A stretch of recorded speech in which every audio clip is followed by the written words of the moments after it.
So we are joined in conversation by Marcel Golembiewski. Marcel heads up the solution engineering organization of Qualtrics in DACH. Across the years, I've received some really strong recommendations on Marcel, both as an individual contributor when he was at Salesforce and also now as a leader at Qualtrics. So Marcel, thanks so much for taking the time. Thanks for having me. And it's great to be with you today. Good stuff. Good stuff. Okay, so the first question we always ask is a big, broad, open question. What do you love about pre-sales? So actually, I'm still amazed about the impact that we have in this role. I mean, from a bird's eye view, we are the ones who show the customers how they can achieve more with less. And what I personally love is listening to customers and get a feeling for their business processes or business challenges, and then we become creative, and we are the ones who push the software capabilities to the limits. I always compare the SaaS space with a huge Lego box. And then the SE comes into the room and puts all these blocks together in order to create a convincing solution or approach that moves our customers forward. And this is a fun task. This is really a fun task. And of course, we face obstacles from time to time. But the good news is pre-sales is 100% team sport. And I met so many talented colleagues around me who were able to give me an idea about a workaround or could guide me to other colleagues in the company, such as product managers. And what I refer to here is working across departments.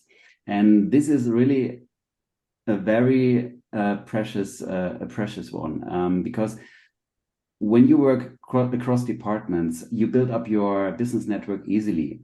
And you may also influence, for example, the product roadmap when you speak with product managers. And this has a huge impact on the success of the company. Super.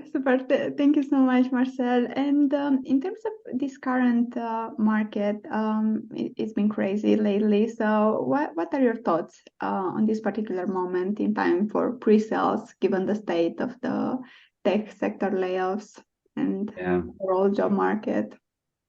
It's not the best situation at the moment, that's correct. And I think it's more than obvious that we face a downturn in the economy at the moment. I would like to add, however, that this affects the tech sector, but not exclusively. And I would like to underline that cycles that the economy goes in cycles and that downturns are usually temporary. And from my point of view, technology remains a key element for enterprises to increase sales, productivity, or also to reduce costs. And the reality is that business software is becoming more and more complex. It's not getting easier. That's not true. It's becoming more and more complex. And tech companies depend on those experts who bring value into the conversation and bring up or create the necessary value in the sales cycle. And that's exactly where pre-sales comes into play. Okay, that's super insightful and also an optimistic approach. I totally agree with you that, every downside at some point is going to end. And in terms of your particular role, so running a regional team, how do you think about skill set balance and diversity across your team? Well, I think diversity is a topic that has many facets. And to me, it's most important that everyone keeps his or her own personality. I don't want anyone to feel like they have to pretend. And when it comes to skill sets, I think there are multiple types of solution engineers, and they have many different interests. Either they love working with the technology and they are extremely tech savvy, knowing APIs, programming, scripting, and all of that. And on the other hand, there are the ones who thrive when they rock the show on stage.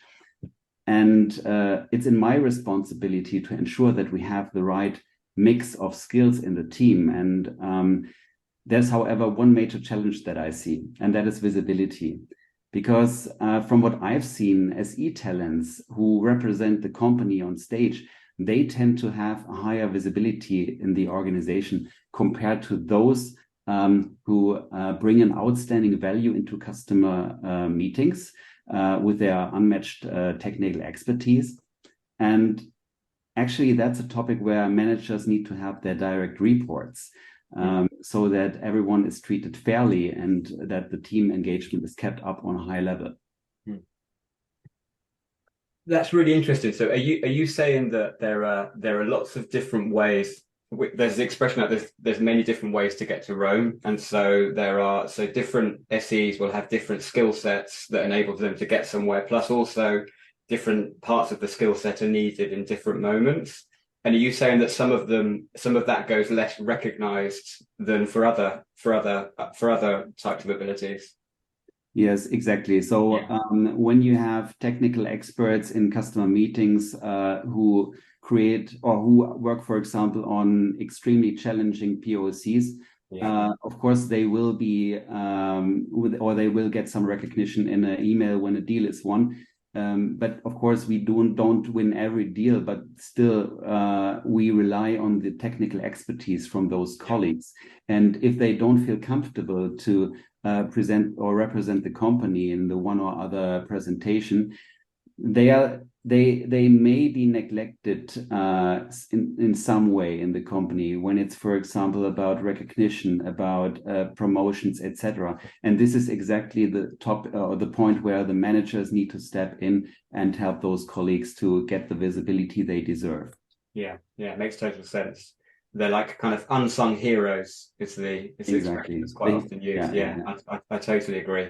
And it's true to an extent with pre-sales within the sales organization. No, quite often there's a bit of frustration that sometimes sales will take a lot of the glory, and it should be kind of more shared. So, okay, fantastic. So, Marcel, what really interested me when we spoke was when we talked around recruiting and how you hire. And we talked about, I know that you get quite directly involved yourself in terms of what us recruiters would say the kind of the sourcing stage. So could you walk us through typically what you will do in a hiring cycle when you hire? Yeah, that's absolutely right. So I distinctly remember the time when I got my first open headcounts, and it was of paramount importance for me to, first of all, grow a talent pool, and second, to create a candidate pipeline. And right from the start, I felt that I didn't get enough talents or candidates from our own talent acquisition team. Okay. And it became quickly apparent that I would never be able to meet our strong hiring targets if I did do anything about it.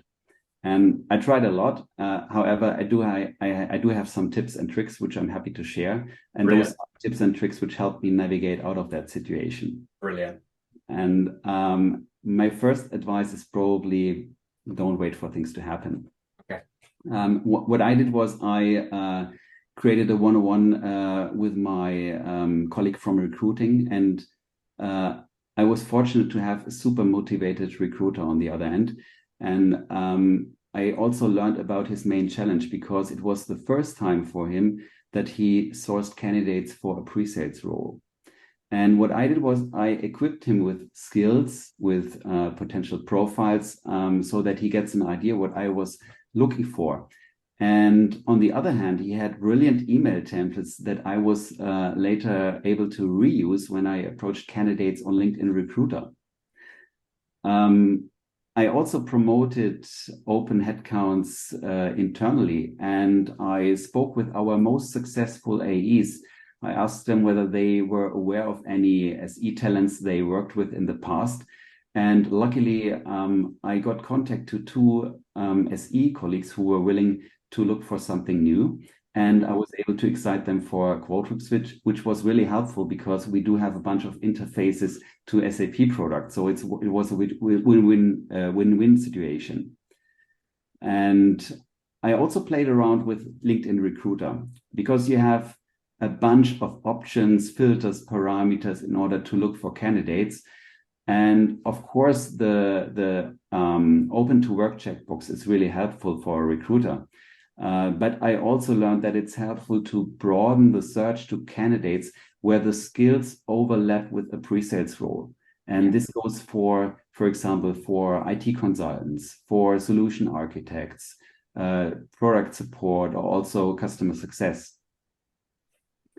But I'd say the most important advice I can give you is having the right mindset. Because whenever I interview a candidate, it's for me a mutual application. Of course, the candidate applies for the job, but I also apply as their new manager, and this is often overlooked. I always try my best to ensure a great candidate experience, and it goes without saying that not every offer that we send out is accepted by the candidates. But I'm also happy to share a fun fact with you. It happened to me 3 times so far that I got a call from a candidate who rejected an offer and asking Marcel, my decision was probably not the best. Is the headcount still open? And in one case it was, and I was fortunate to reissue just the contract to the candidate, and this saved me a lot of time, because otherwise we would have started an entire new recruiting process. Fantastic. I've got so many questions, but I'm going to go one by one. So the candidates that rejected the offers, did they reject it because, and that candidate in particular, was that because they had counter offers or because they had offers from other companies? Highly individual reasons. Okay. The one candidate was a more junior candidate, and he wanted to work first of all on a smaller ticketing solution and not the whole experience management topic. Another one was a candidate who came from abroad, and he said, well, I would like to stick with the CRM world first of all, and he decided to move to Salesforce.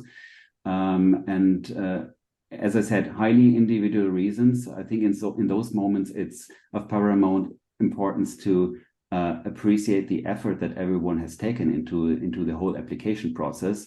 And those candidates are actually people who will remain in your own talent pool, and that is crucial. Yeah, 100%. And it's we're all playing the kind of the long game, if you like, in the sense that our network will go with us for years into the future, and so building that up over time makes total sense. So I think this is so interesting. So it's obviously I think you're probably the individual that's got most directly involved in the kind of the sourcing side of things. And I think that it's fantastic, because I think that it would have obviously helped you in those moments. And also into the future, you're able to speak with the recruiters and understand things from their perspective and how you can help them and how they can help you, for example, which I think is really beneficial. And I know that, having been in-house myself in the past and having been a more junior recruiter, suddenly you find yourself having to work on positions that you don't actually understand that well, and you kind of learn on the job. But sometimes people hold back a little bit with their willingness to say, I need some help here because I don't exactly understand what this role involves or exactly how to look for it. And so if there's that kind of openness and transparency between the recruiter and the hiring manager, then you can help the recruiter recruit better for you. And then also you can get involved yourself. Did you, in terms of the messaging, so would you message yourself and the recruiter would message? How did that balance itself out, and how was the response rate? Because obviously, as a candidate, it's different receiving a message from a potential manager than from a recruiter. How was that? Actually, my response rate was slightly better compared to my colleague in recruiting. Sorry. And it turned out that many candidates told me in the conversation, actually, I don't reply to LinkedIn emails, but I have seen you were the manager from the team. And so that's the only reason why I answered or replied to your email. Yeah. That's correct. Yeah, it makes total sense. And when you said it was a little bit more, was that a modest way of saying it was considerably more, or was it significant, the difference in response rate? I'd say twice. twice as much. Yeah. Wow. Okay, that's interesting. And also different types of candidates that will respond as well, because they're and I think you'll open yourself up to lots of conversations with individuals who, like you say, the pipeline. So they might not be interested for now, but they might be into the future. So it opens up all of those, and you can start to kind of nurture those. Exactly. Those relationships. In any case, I look back on an outstanding collaboration with my colleague in recruiting. And we, from time to time, we flipped the sequence of the interview, because usually you start with a screening interview that is done by the recruiter, and then the hiring manager interview is the second step in the hiring process. And we flipped that around. When I sourced candidates on my own, I had, of course, first of all, the hiring manager interview, but the screening interview is nevertheless one key element in the recruiting process, because we need to get some confidential information such as salary expectations, notice period, etc. But another topic was extremely valuable for us, because we check also on the wording, language, etc. And the recruiter is typically a native speaker in English, and therefore we check the English skills as well by having the conversation between the recruiter and the candidate. Mm-hmm. I love it. This is great. Okay, this is really good. And one final question, because I'm hogging the question. Sorry, Isabella. Is you talked about employer referrals, and you talked about kind of direct search, and I assume that you had applications as well. So based on your experience of all the different sources of hire, what do you think which do you think leads to the highest quality of hire? Or not the highest quality, I don't know, what are your thoughts in general around the different sources of hire, especially in terms of the quality of candidate that you generally see from each type? Interesting question.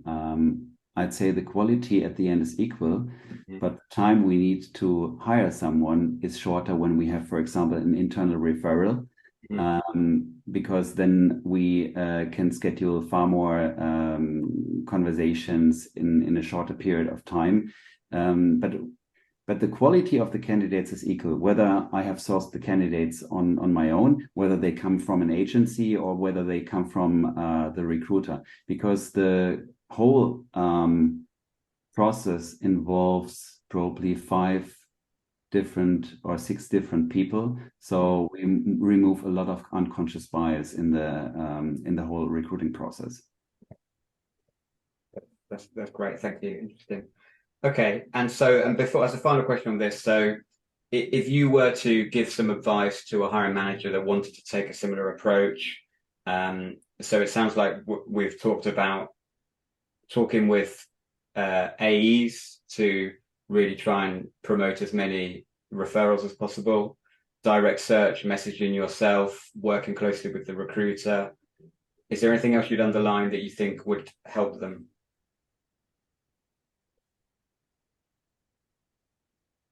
I think if you want to source candidates on your own, the most essential part is probably how you write the first message to the candidate.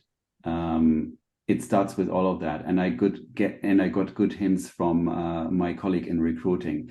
I saw a bunch of highly personalized email templates that I changed, of course, depending on who I contacted. But you should use highly personalized emails in order to approach candidates. I tried also in the meantime the new AI, the Gen AI feature, to write an email in LinkedIn Recruiter. However, it doesn't match the quality that you get when you read the CV from the candidate and try to personalize it. So that's first of all the main challenge, to fill the candidate funnel. And of course, the funnel is reducing over time. And so it's, first of all, important to get good response rates so that you grow your talent pool. Yeah, completely. Fantastic. That's really interesting. Thank you, Marcel. It was actually So nice. First of all, I also I will also remember that you give an advice to not wait for things to happen. So I believe this is like good advice in any areas of our lives. And then it was so nice to actually that you actually know how LinkedIn Recruiter works, and you were able to give some tangible advice for the hiring managers. I believe this conversation is super useful for a lot of people. And in terms of the next stage in the hiring process, what are the main abilities that you are looking for in your team, and how do you assess them? So we split up the interview into, or the whole recruiting process into multiple stages. And I spoke already about the screening process. I spoke about the hiring manager interview, and the hiring manager interview, and the third one is the technical interview with one of my team members. Those are the most important ones at the beginning of the recruiting process. And when I run the hiring manager interview, I look for, or I try to answer two questions for myself. And the first is, can they do the job? And the second one is, do they want the job? And I don't use a script with questions. So from my point of view, candidates expect to have rather a conversation with the manager about expectations, team, company, role, etc. And nevertheless, during the conversation, I try to get an answer for myself on a bunch of topics. And it's probably most important in a pre-sales role to have a sales affinity, at least to a certain extent. And this can be checked by listening carefully to the self-pitch from the candidate. I'd like to learn more about the candidate, and I'd like to know how convincing is the sales pitch? What's in for me? What's in for the company? How can we benefit from the previous expertise? These are questions I need to get answered. I also check whether the candidates come prepared, whether they know how do we earn money? What's our business model? I also watch for wording and the structure of the answers. And I highly recommend the STAR scheme, by the way, if you never heard of it. But the STAR scheme is really great. And of course, the strength of a candidate are also interesting for me, but I don't ask the question directly. Tell me, please, dear Marcel, tell me about your strength. So that's not what I do. I'm rather interested in what the candidate likes or dislikes about the current employer or job. And when they speak about what they like, it's quite natural that you're good at those things you like. From time to time, the answers you get will help you also to assess whether there's a cultural fit for the candidate in the company. Thank you so much, Marcel. It is. I can also elaborate on the technical interview and the panel presentation if you want. Yeah. So the panel presentation is actually where we simulate a customer meeting, and what we look for is that we have an impression that the candidate loves what he does, or she does. So we watch closely to the story they tell, and we hope that there's a story. Not every time we find a story, and it must be appealing. And I always recommend the candidates before going into panel, when you do a demonstration of the product, don't use, for example, the word can. Whenever you have the word can in your talk track, meaning, for example, you can click here, or a product manager can find out what suggestions so you know what I mean. So all these cans are too much, and if you remove those cans and create a story, you will entertain the audience. And this is also what has been changed over the last 50 years. So the pre-sales role was at the beginning rather a role where solution engineers explained the technical capabilities of a software, and that has evolved over time, and now it's rather entertaining the audience. Yeah. There's a lot to there's a lot to consider. No, if we over the course of the whole process, there's multiple different kind of data points is the wrong word, but you've got for every candidate, you've got so many different things around, be it motivation or how they are able to tell the stories. There's so many different elements. Yeah. Great, fantastic. And then in terms of the technical interview, is there anything in underlying there that you think is especially important? It is super important for many reasons. Okay. Because of course, we want to assess the candidate regarding the technical expertise, what they have seen so far, how strong they are regarding API, workflows, etc. But we also ask scenario-based questions. For example, how do you achieve X, Y, Z? What would be your approach? And we listen carefully to the approach that the candidate comes up with. But there is another reason why this interview is, I'd say, the second most important interview in the whole recruiting process, because it allows me to obtain the buy-in from the team, whether they appreciate having this candidate in our team. Okay. And this is extremely important when you want to ensure a good collaboration in the team at a later stage when everyone is up and running. If you want to build a high-performing team, you should always get the buy-in for a candidate from the team. And then you can be sure to have a high-performing team that impresses with outstanding results. And when you say buy-in from the team, do you mean the existing SE team? Yeah, exactly. Okay. And how are they involved in the technical interview? They run the interview. They run the interview. They run the interview, and I'm not part of the interview, so they do it on their own. Okay. They assess the candidates, and of course, I, as the manager, ask then my team member, would you appreciate having this person on the team? Yeah. And this is crucial. Yeah, completely, and really good as well for the team to start to get experience hiring as well, because it takes, it takes time to build up that kind of capability, and it's an experience-based thing. So that's fantastic.